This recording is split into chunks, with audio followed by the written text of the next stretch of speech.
Hi, I'm Tim. Welcome to Tim's Time. Well, it's Wednesday afternoon and I'm filming on this week's Tim's Time right before Awana. It's favorite sports team night in Awana, as you can see, and so I'm representing, and I'm wearing the stuff of my favorite sports team.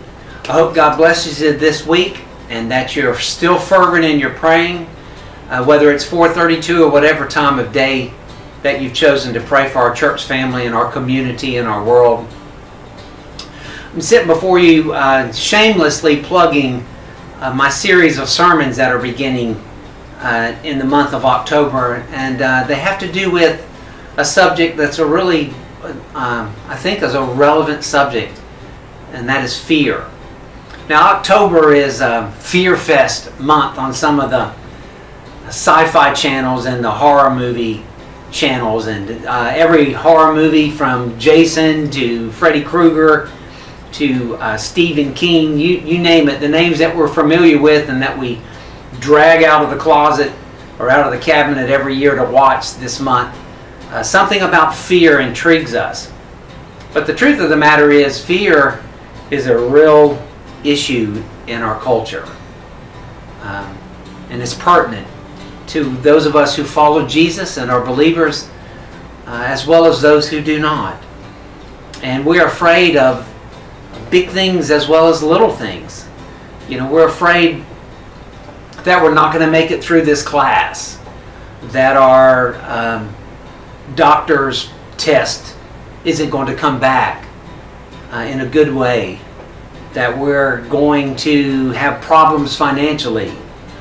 We're afraid that we're going to suffer. We're afraid that our team's not going to do well in the playoffs. We're afraid that she doesn't like me or he doesn't want to be around me. We're afraid that our marriages aren't going to last. We're afraid that our parents' marriages aren't going to last. We're afraid of dying.